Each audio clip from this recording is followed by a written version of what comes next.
They came to a strange chamber. The ore was being bled into crystal vials, meant for two. Perhaps the king had thought to use the ore to bring them together. Perhaps they had been of two worlds as well.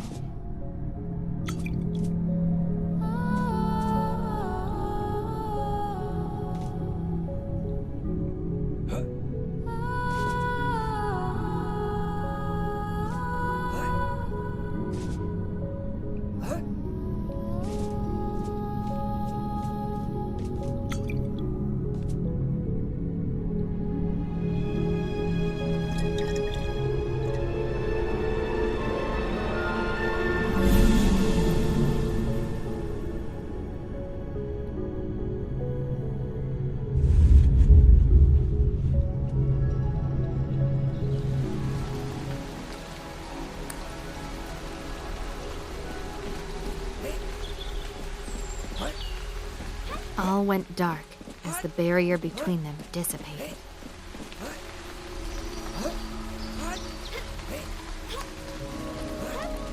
The new world before them seemed blurred, as if they were seeing variations of not just the castle, but all the worlds it held. They were powerless, but at last able to touch.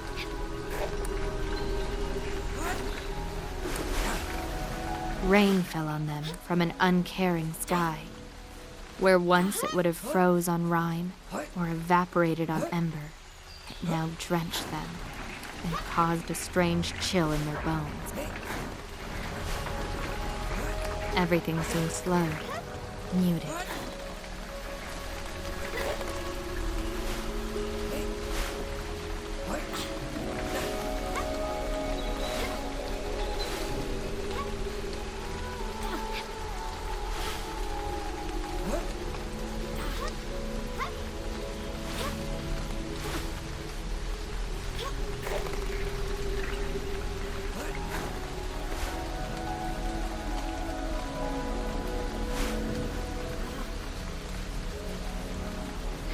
The cave ahead was lit with the ghostly light they had seen in the absent king's tomb. It pierced the darkness here, as if shining from some distant star, or from another world.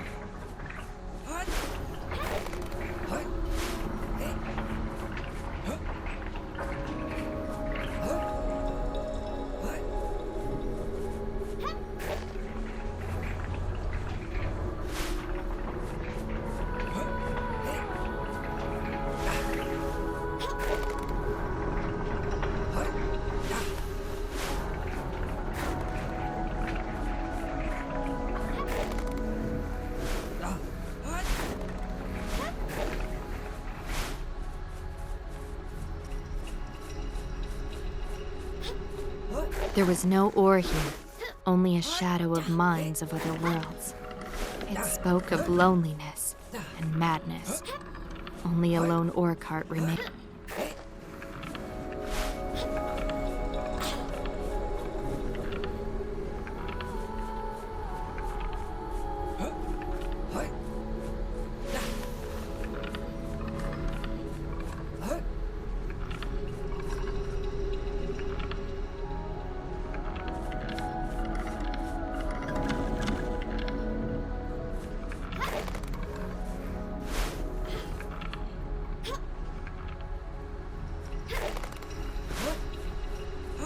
In the distance, steam clouds formed from swirling heat and ice, drifted over the land like mist.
Shattered scaffolding, warped beams. This world was not simply crushed together. It was twisted as well, as if by some great fist.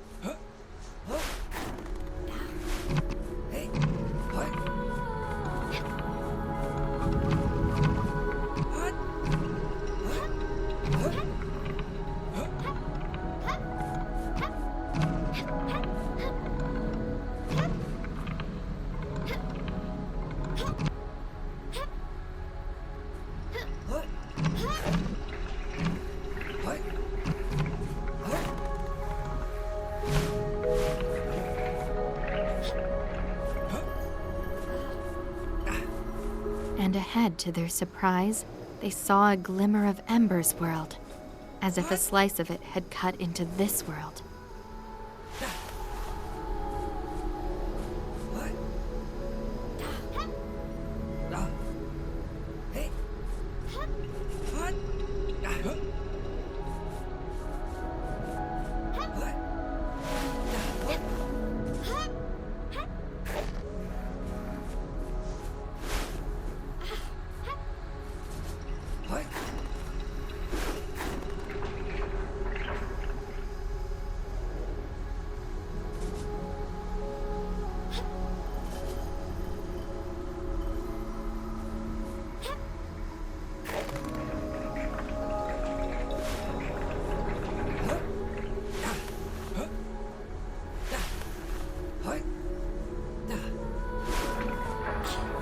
There were no scarves here, they noticed. Only the two they had lost, and their power along with it.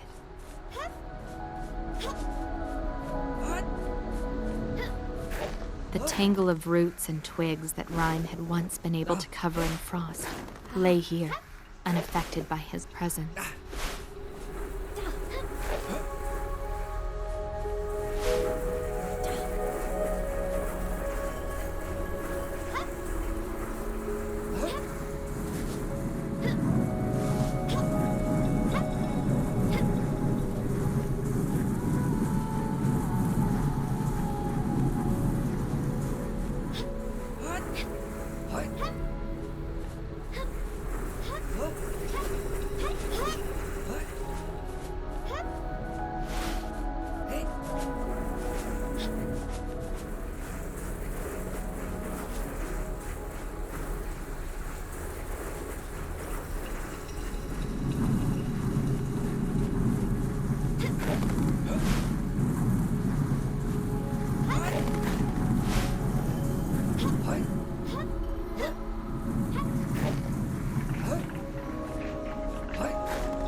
They came to another effigy, growing from the forest floor. A queen, with branches wrapped about her like dragon's wings. The figure was transformative, as if she was melting into the wood. The ore in the cart had captured a part of Ember's world, and was bleeding it into the air.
Evoking the sulfur jets of Ember's world gave them hope and lifted their spirits for a time.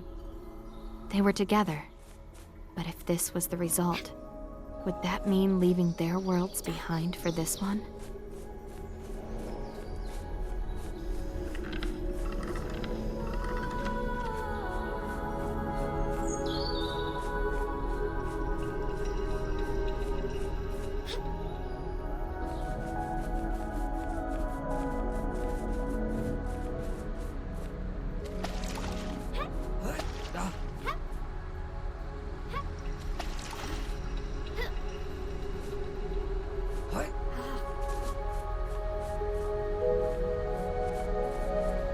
The swords were melded with the runic markers, just as the wheels melded with the trees.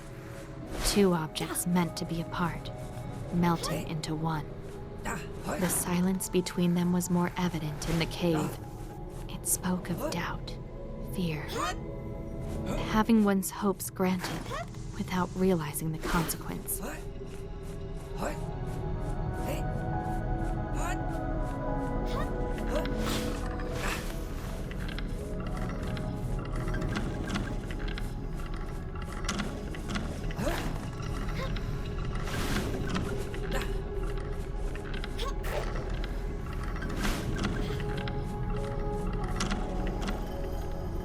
Timing the cart's movements and aligning it just right, it took effort and patience. They reached the surface, but the sky was still ominous, unwelcome.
The breath of Rhyme's world, however temporary, provided a means of escape.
Relief filled them. Then they turned away, embarrassed. Ice lakes dotted the region, the ice sealing in caves and tunnels below.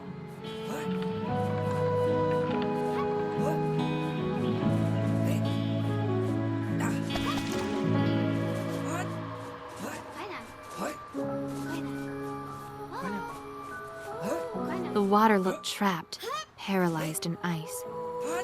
Rhyme and Ember felt the same. The ore cart beneath glowed with ore, flush with the energy of Ember's world, but it could not express itself within the cold. Rhyme felt as if he had the same effect on Ember.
They descended into a cave of glittering ice. Rhyme recalled his home. He had missed its beauty, but it was almost colder than he remembered. Too cold.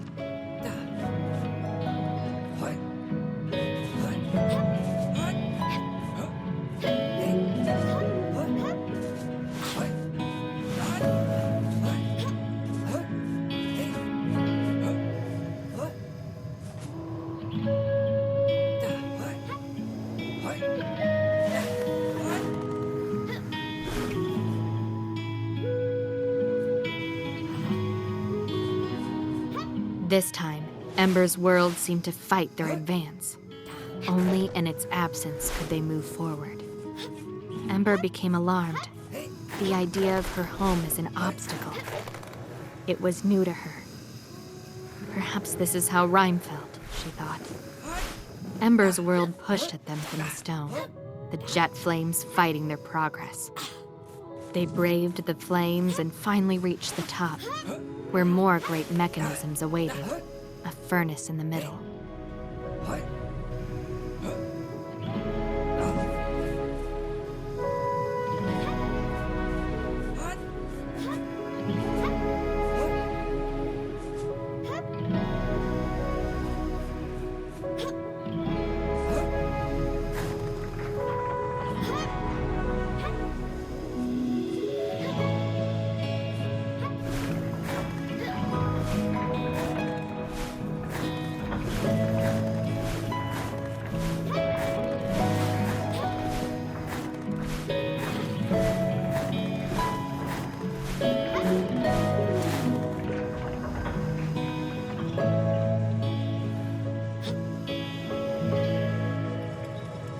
They persevered, the flickering of Ember's world providing a way forward.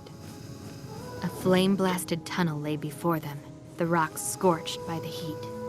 Again, the two thought of the dragon. She was ahead. They were certain of it.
They fought through the tunnel, step by step, taking refuge as needed.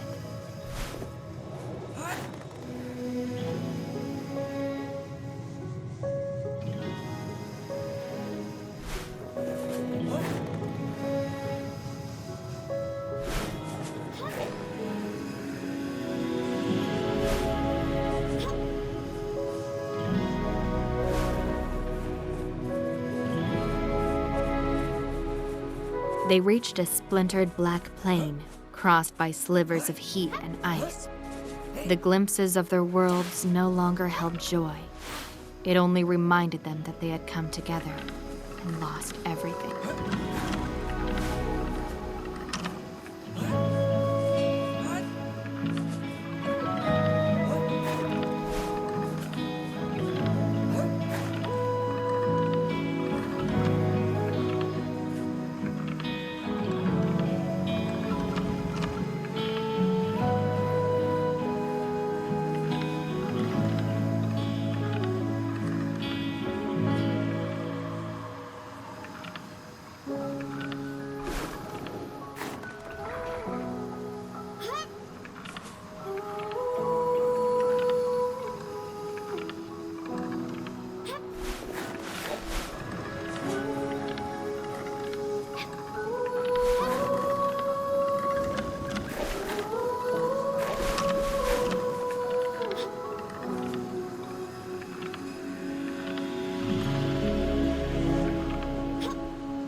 The dragon lay ahead.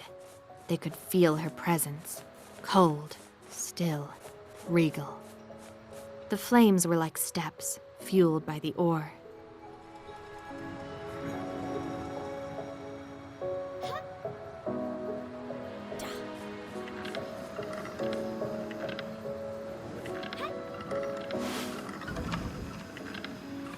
Then, like that, almost defying reason, they came upon a house.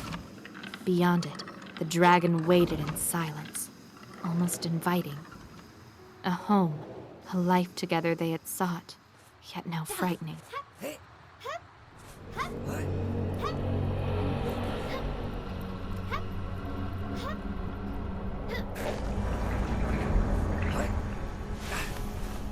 They entered the house, and the door slammed shut behind them. They felt small in the house, like playthings trapped for the dragon's amusement. It seemed the dragon sought to grant their wish of being together. But it was an unnatural gift, as twisted and cursed as the world around them. They would be kept here by the dragon, their wish forever granted. It would be their choice, remain within or find a way through, past the dragon's maw.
It might have once been her home, before a mad king had shattered the walls between them and changed her and her world irrevocably.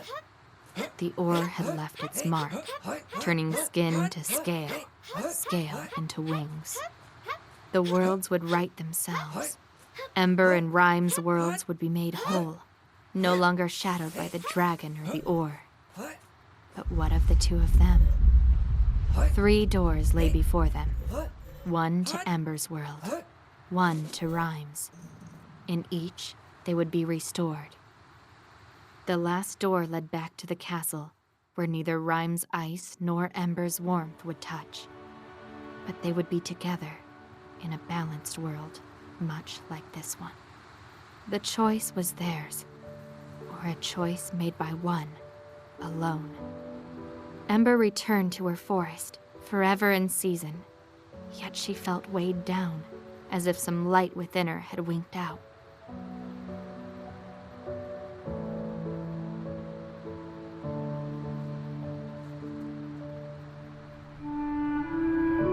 Rhyme returned to his castle and noticed how lifeless it was. His eyes fell upon a single empty throne, much like the one from the castle.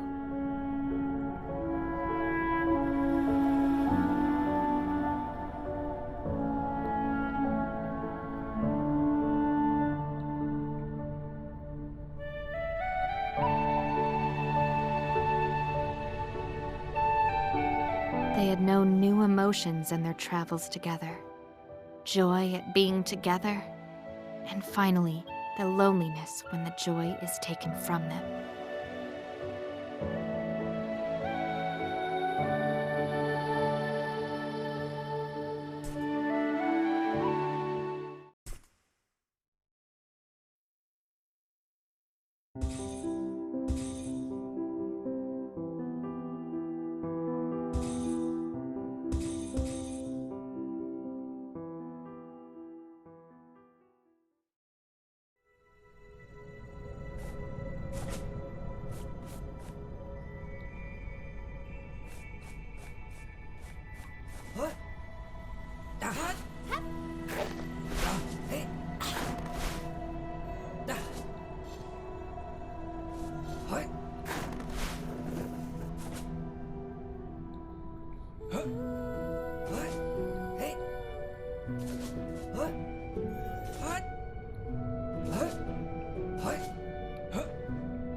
The scarves had opened the door bedecked with stars.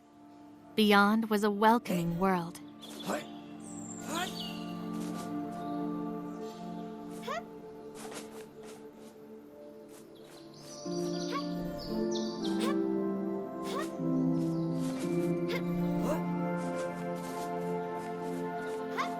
Nature surrounded them.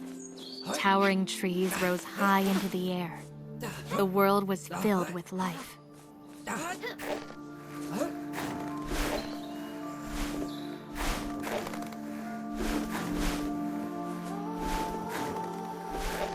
A pair of staffs, glowing with the same star-like shine as the ore.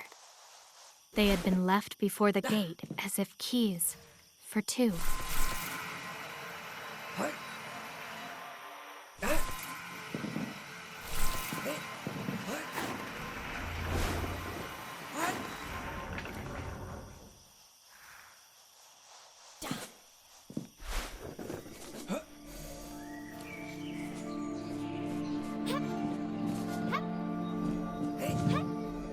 Another scarf, tattered shred of ancient royalty, hung from the branches, as if carried there from far away by the wind, out of reach.